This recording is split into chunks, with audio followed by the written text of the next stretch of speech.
윤은지는 57세였어요. 불과 2년 전까지만 해도 타워팰리스에서 우아한 부회장 부인으로 살았었죠. 그런데 남편이 갑작스런 뇌경색으로 세상을 떠나고 나니 모든 게 달라졌습니다. 회사는 부도가 났고 10억이 넘는 빚더미가 남겨졌어요. 딸 지아는 의대 4학년이었는데 등록금이 걱정되기 시작했습니다.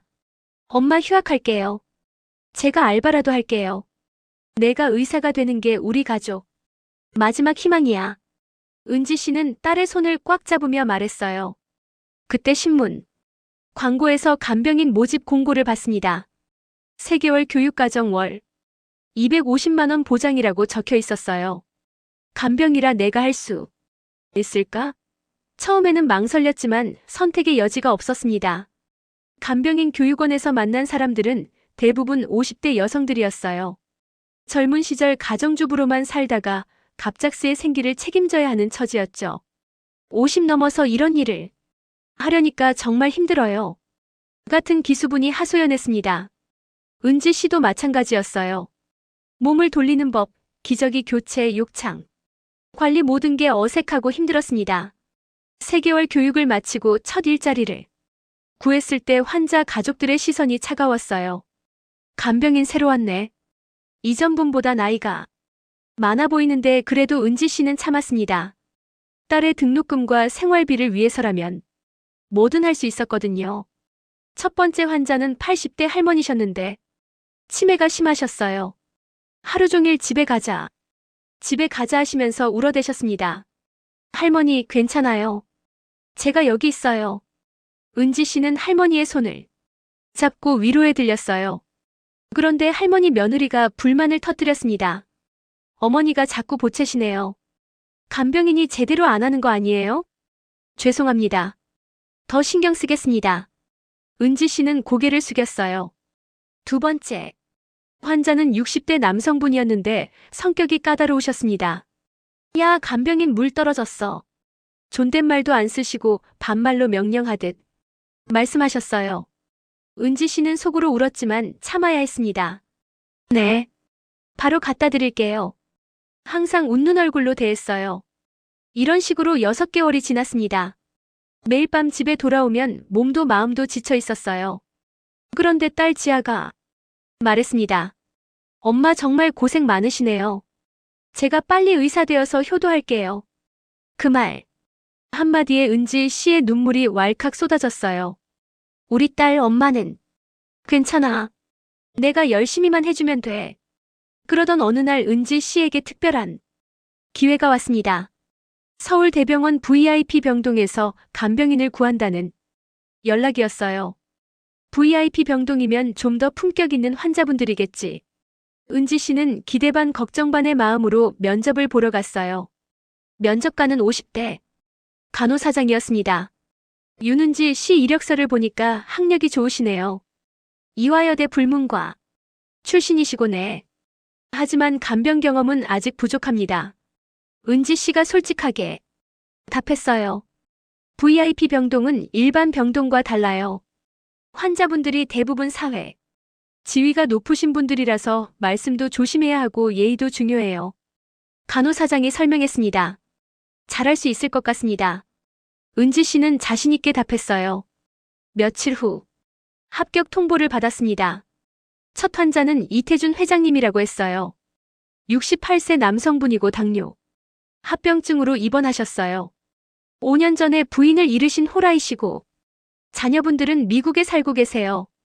간호사가 브리핑해줬습니다. 은지 씨는 1801호실 문을 똑똑 두드렸어요. 안녕하세요. 오늘부터 간병을 담당하게 된 윤은지입니다. 침대에 누워 계신 이 회장님을 보는 순간 은지 씨는 깜짝 놀랐어요. 넓은 이마, 깊은 눈매, 품격 있는 인상. 나이에 비해 정말 단정하셨거든요. 아, 은지 씨 반갑습니다. 이태준입니다. 이 회장님도 정중하게 인사했어요. 편하게 회장님이라고 부르겠습니다. 은지 씨가 예의 바르게 답했습니다. 이 회장님은 은지 씨의 말투와 행동을 유심히 지켜봤어요.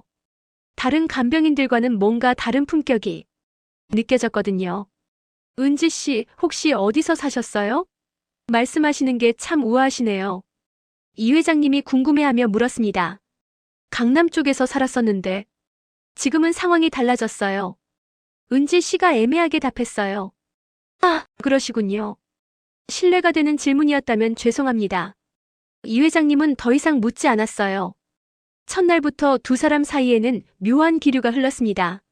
환자와 간병인이라는 관계를 넘어서는 뭔가가 있었어요.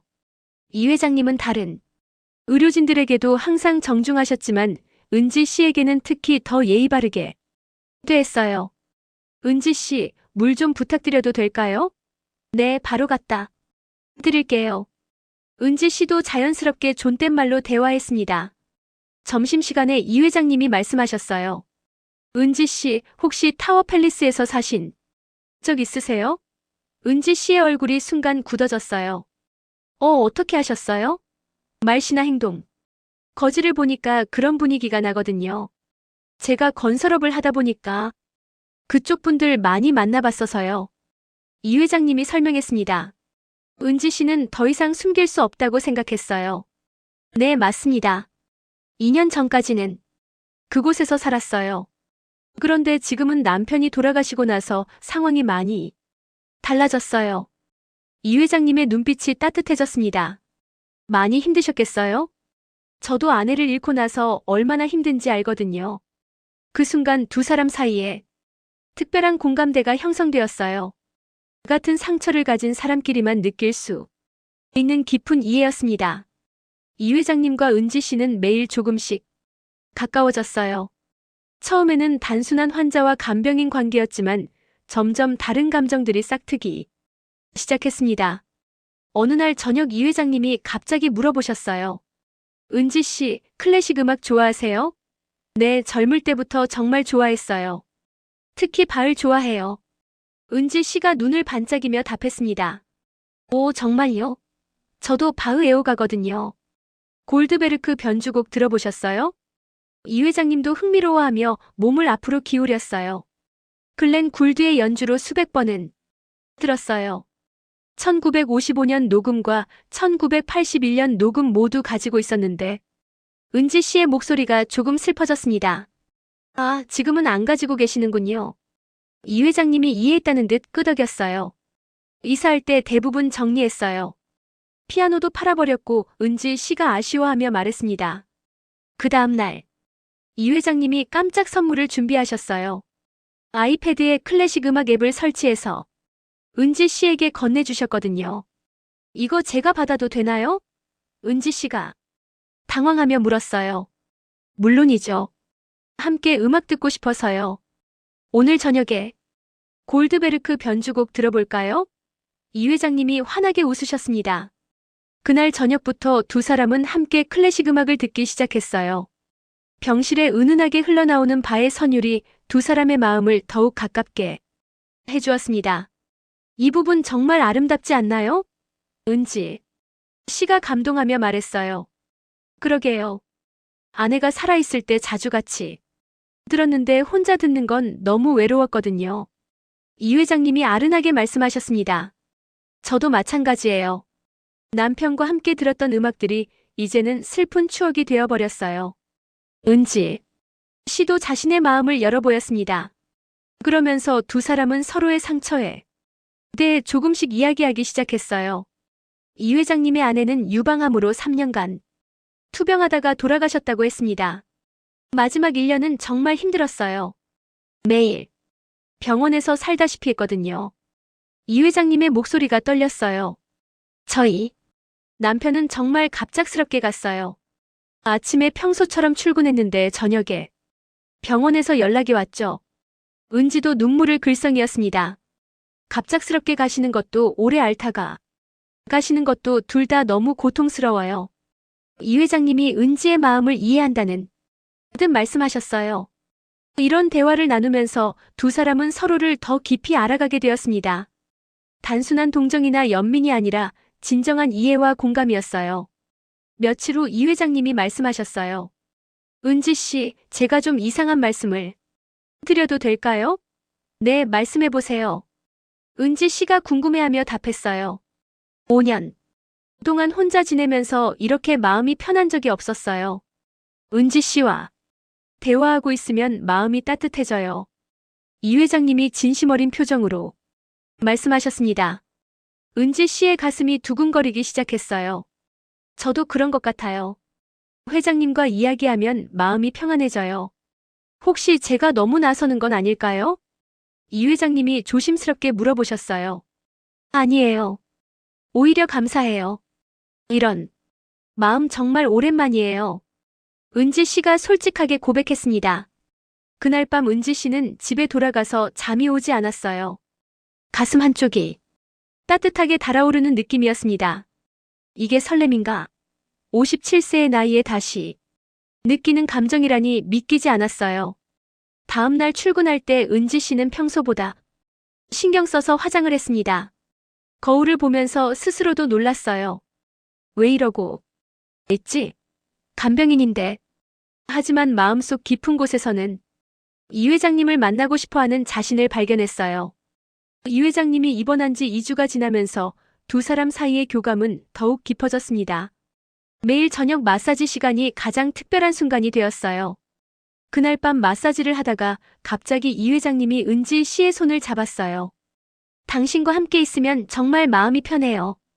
이 회장님의 눈빛이 간절했어요. 저도 그런 것 같아요. 은지 씨가 작은 목소리로 답했습니다. 며칠 후 이 회장님이 말씀하셨어요. 저는 계속 만나고 싶어요. 이런 마음 놓고 싶지 않아요. 은지 씨의 눈에 눈물이 글썽이었습니다. 저도 그래요. 그날 밤 은지 씨는 집에 돌아가서 딸 지아에게 조심스럽게 말해봤습니다. 지아야, 엄마가 혹시 누군가를 좋아하게 된다면 어떻게 생각해? 엄마가 행복하시면 저도 좋아요.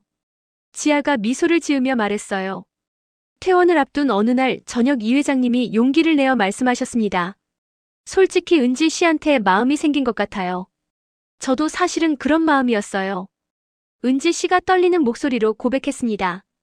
그럼 제가 퇴원해도 계속 만날 수 있을까요? 그러고 싶어요. 은지 씨, 키스해도 될까요? 은지 씨의 얼굴이 빨갛게 달아올랐습니다. 저도 원해요. 은지 씨가 눈을 감으며 답했습니다. 첫 키스는 정말 부드럽고 따뜻했습니다. 20년 만에 느끼는 남자의 입맞춤이었어요.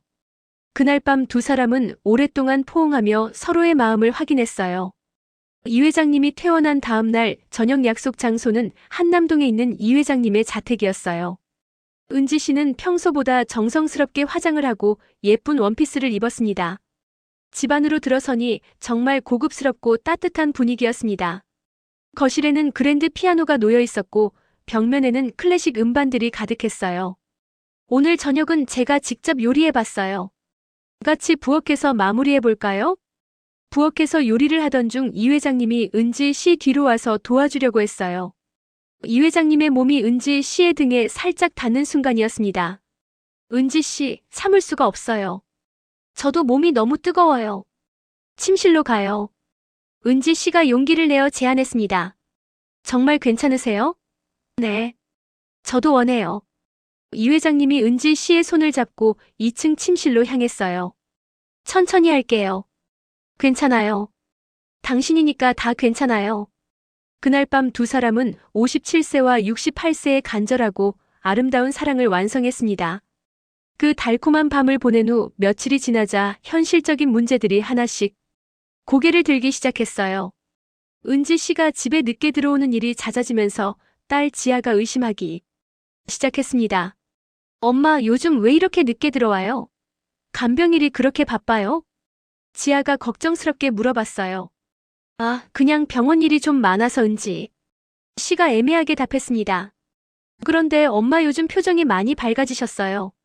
뭔가 좋은 일 있으세요? 지아의 눈치가 빨랐어요.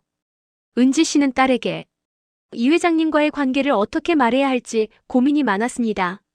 아직은 너무 이른 것 같기도 하고 반대할까봐 걱정되기도 했어요. 한편 이 회장님도 비슷한 고민을 하고 계셨어요. 미국에 살고 있는 아들 동혁과 딸 수아에게 연락이 왔거든요. 아버지, 요즘 건강은 어떠세요? 간병인분이 잘 돌봐드리나요? 아들 동혁이 화장통화로 안부를 묻고 있었어요. 응, 정말 좋은 분이야. 아주 세심하게 잘 돌봐주신다. 이 회장님이 대답하셨습니다. 그런데 아버지 혹시 그 간병인 분과 너무 가까워지시는 건 아니죠? 요즘 그런 사기 사건도 많다고 하던데. 딸, 수아가 걱정스럽게 말했어요. 수아야, 그런 말하지 마라. 아버지가 바보가. 아니야. 이 회장님이 조금 언짢아 하셨습니다. 그냥 걱정돼서 그래요. 아버지 혼자 계시니까 알겠다. 조심하겠다. 이 회장님은 자녀들에게도 은지 씨와의 관계를 언제 어떻게 말해야 할지 고민이었어요. 아직 연애 초기 단계라서 성급하게 말하기도 그렇고 반대할까봐 걱정도 되었습니다. 그러던 어느 날 은지 씨가 다른 간병일을 하던 중에 예전 환자 가족을 만났어요. 타워 팰리스에서 알고 지내던 김 여사였습니다. 어머, 은지 씨 여기서 뭐 하세요? 김 여사가 깜짝 놀라며 말했어요. 아, 안녕하세요. 간병이라고 있어요. 은지 씨가 당황하며 답했습니다. 간병이려. 은지 씨가 왜 그런 일을 집안 사정이 많이 어려워지셨나 봐요. 김 여사의 시선이 동정 어린 것으로 바뀌었어요. 네. 남편이 돌아가고 나서 여러 가지로 은지 씨가 부끄러워하며 고개를 숙였습니다. 며칠 후 김 여사가 다른 부인들에게 이 이야기를 했고 소문이 퍼지기 시작했어요. 타워리스 부회장 부인이었던 윤은지 씨가 지금 간병인 일을 하고 있다더라. 이런 소문들이 결국 이 회장님의 귀에도 들어왔습니다. 건설업계 모임에서 누군가가 말했거든요. 이 회장님 혹시 간병인으로 윤은지 씨 아세요? 예전에 타워 팰리스에서 살았던 알고 있는데 왜 그분이 요즘 VIP 병동에서 간병일 한다던데 이 회장님 간병도 했나 봐요. 그렇긴 한데 조심하세요. 그런 분들이 외로운 환자들 노리고 접근하는 경우가 있다고 하던데 그 말에 이 회장님의 얼굴이 굳어졌어요. 그날 밤 이 회장님은 은지 씨에게 전화를 걸었습니다. 은지 씨, 오늘 시간 되세요? 잠깐 만나서 이야기하고 싶은 게 있어요. 네, 괜찮아요. 무슨 일이세요? 은지 씨가 이 회장님의 진지한 목소리를 듣고 불안해했어요. 카페에서 만난 이 회장님의 표정이 평소와 달랐습니다. 은지 씨, 솔직하게 물어볼게요. 혹시 저한테 다른 목적이 있었나요? 무슨 말씀이세요? 은지 씨가 당황하며 물어봤어요. 제 재산이나 그런 거 노리고 접근한 건 아니죠? 이 회장님이 조심스럽게 말씀하셨습니다. 은지 씨의 얼굴이 창백해졌어요. 회장님, 저를 그런 사람으로 보시는 거예요? 아니에요. 그런 게 아니라 주변에서 자꾸 그런 말을 해서 주변에서 뭐라고 했는데요. 이 회장님이 들은 이야기를 전했을 때 은지 씨의 눈에 눈물이 고였어요. 정말 그렇게 생각하세요? 은지 씨, 저는 당신을 믿어요. 하지만 확실히 하고 싶어서 확실히 하고 싶으시다면 이렇게 해요. 은지 씨가 가방에서 서류 봉투를 꺼냈어요. 이거 재산 포기 각서예요. 제가 미리 써놨어요. 이게 뭐예요? 이 회장님이 깜짝 놀라며 물어봤어요. 회장님과 만나면서 언젠가는 이런 오해를 받을 줄 알았어요. 그래서 미리 준비했어요. 은지 씨가 눈물을 흘리며 말했습니다. 은지 씨, 저는 회장님의 재산 따위는 관심 없어요. 그냥 외로운 사람끼리 위로가 되고 싶었을 뿐이에요. 이 회장님이 서류를 보니 정말로 재산 상속 포기 각서가 적혀 있었어요. 그 순간 자신이 얼마나 바보 같은 의심을 했는지 깨달았습니다. 은지 씨, 죄송해요. 제가 너무 못됐네요. 괜찮아요. 이해해요. 회장님 입장에서는 의심스러울 수 있어요. 아니에요. 당신 같은 분을 의심한 제가 잘못이에요. 이 회장님이 은지 씨의 손을 잡았어요. 앞으로는 이런 오해 없도록 조심해요. 서로를 믿어야죠. 은지 씨가 눈물을 닦으며 말했습니다. 그 일을 계기로 두 사람의 관계는 오히려 더 단단해졌어요. 시련을 겪고 나니 서로에 대한 믿음이 더욱 깊어졌습니다. 그 갈등을 겪고 나서 3개월이 지났어요. 이 회장님과 은지 씨는 서로에 대한 마음이 더욱 확고해졌습니다. 드디어 이 회장님이 미국에 있는 자녀들에게 은지 씨를 소개하기로 결심했어요. 동혁아, 수아야. 아버지가 소개하고 싶은 분이 있다. 화상통화로 연결된 아들과 딸이 궁금해했습니다. 누구세요? 아버지. 윤은지 씨라고. 아버지가 정말 좋아하는 분이야. 이 회장님이 은지 씨를 카메라 앞으로 불렀어요. 안녕하세요. 윤은지입니다. 은지 씨가 정중하게 인사했습니다. 처음에는 자녀들이 당황했지만 은지 씨의 품격과 진정성을 보고 마음을 열었어요. 아버지가 행복해 보이세요. 오랜만에 웃는 얼굴을 보는 것 같아요. 은지 씨도 딸 지아에게 이 회장님을 정식으로 소개했습니다. 지아야, 엄마가 좋아하는 분이 계셔. 정말이요? 누구세요? 지아가 기대해 찬정으로 물어봤어요. 이 회장님을 만난 지아는 금세 호감을 표했습니다. 엄마 정말 좋은 분 같아요. 엄마가 이렇게 행복해하는 모습 오랜만에 봐요. 그래. 지아가 좋아해주니까 엄마도 기뻐. 은지 씨가 안도의 한 숨을 쉬었어요. 이 회장님도 지아를 친딸처럼 아껴주셨어요. 의대 등록금. 걱정 말아라. 아저씨가 다 도와줄게. 고맙지만 그런 건 사양할게요. 장학금으로 해결할 수 있어요. 지아가 당당하게 답했습니다. 그런 지아의 모습에 이 회장님이 더욱 감동했어요. 정말 훌륭하게 키우셨네요. 6개월 후, 이 회장님이 은지 씨에게 동거를 제안했습니다. 은지 씨, 한남동 집으로 이사 오세요. 정말 괜찮을까요? 은지 씨가 망설였어요. 혼자 살기 너무 외로워요. 당신이 있어야 집이 집 같아요. 이 회장님이 간절하게 부탁했습니다. 결국 은지 씨는 한남동으로 이사를 왔어요. 큰 집에서 함께 생활하는 그것은 정말 행복했습니다. 그런데 어느 날 은지 씨가 울고 있는 모습을 이 회장님이 발견했어요. 무슨 일이세요? 왜 우세요? 아니에요.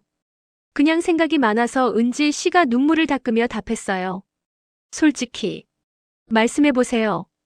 혹시 빚 때문에 걱정되세요? 이 회장님이 은지 씨의 마음을 읽었습니다. 네.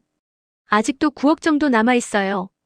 매달 이자만 해도 은지 씨가 한숨을 쉬었어요. 은지 씨 걱정 마세요.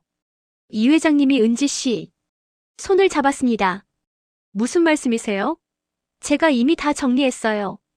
은지 씨가 깜짝 놀라며 이 회장님을 바라봤어요. 정리했다는 게 무슨 말씀이세요?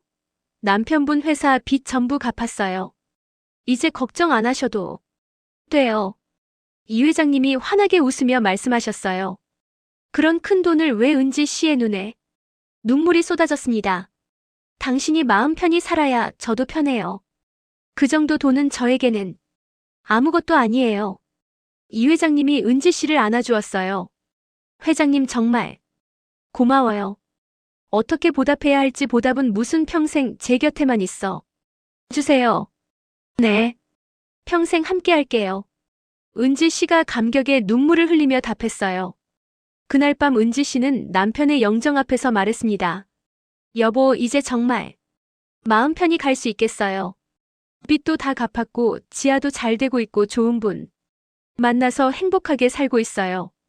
이 회장님이 뒤에서 조용히 지켜보며 미소 지었어요. 은지 씨의 마음의 짐이 완전히 내려진 것을 느낄 수 있었습니다. 1년 후, 두 사람은 정식으로 재혼을 했어요. 소박하지만 따뜻한 결혼식이었습니다. 이제 진짜 새 출발이네요. 은지 씨가 행복한 미소를 지었어요. 네. 앞으로는 오직 행복한 일만 있을 거예요. 이 회장님이 은지 씨의 손을 꽉 잡았습니다. 지아도 결혼식에서 말했어요. 엄마 아버지께서 하늘에서 축복해 주실 거예요. 이렇게 좋은 분 만나서 행복하게 사시는 모습 보니까 저도 정말 기뻐요. 현재 두 사람은 한남동 집에서 행복하게 살고 있어요. 비굴레에서 완전히 벗어나 자유롭고 평안한 일상을 보내고 있습니다. 은지 씨는 이제 간병인 일을 그만두고 이 회장님과 함께 자원봉사 활동을 하고 있어요. 우리가 받은 축복을 다른 분들에게도 나눠드리고 싶어요. 특히 어려운 환자 가족들을 위한 의료비 지원 사업에 열심히 참여하고 있습니다. 과거 자신들과 같은 처지 사람들을 도우며 보람을 느끼고 있어요. 여보, 오늘도 행복한 하루였네요. 그러게요. 당신과 함께하는 모든 순간이 선물 같아요. 59세와 70세가 된 지금도 두 사람의 사랑은 여전히 뜨겁습니다. 진정한 황혼의 사랑을 완성한 아름다운 이야기예요.